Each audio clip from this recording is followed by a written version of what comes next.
Hey guys, Tony Polanco here from Tom's Guide, and today we're here to show you something very special, the iPad Pro 2022. So obviously this is this year's model. It looks kind of the same as last year's, but there's some really cool stuff on the inside that makes it a little bit special. So we're gonna go over that in this video. On top of that, we're also gonna compare it to last year's iPad Pro. This is the 11-inch model with the M1 chip. So the new model has an M2 chip, so we're gonna see how they stack up against each other.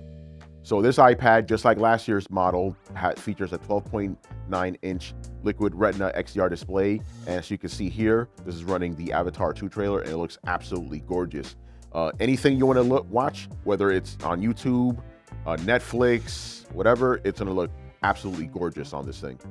One of the cool new features coming to iPad OS 16 is Stage Manager.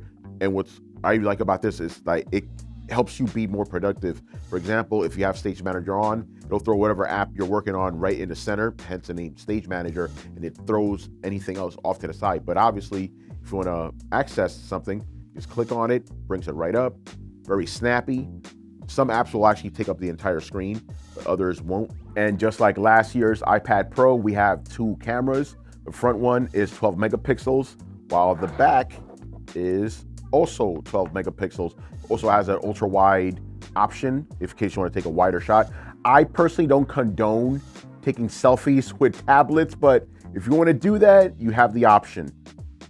Okay, so right now I'm using FaceTime, and one of my favorite features is the fact that it actually tracks you if you're moving, which is helpful in case you're on a video conferencing call and you tend to move around a lot. It'll always try to keep you in the frame. According to Apple, the 8-core CPU delivers up to 15% faster performance than the M1 model, and the 10-core GPU delivers up to 35% faster graphics performance. It also has 40% faster neural engine to accelerate machine learning, and it has 50% more memory bandwidth. So obviously those are Apple's numbers, they're not our numbers. We need to do our own benchmarks, but if these numbers hold up, which we pretty sure they will, it's a pretty noticeable jump between M1 and M2.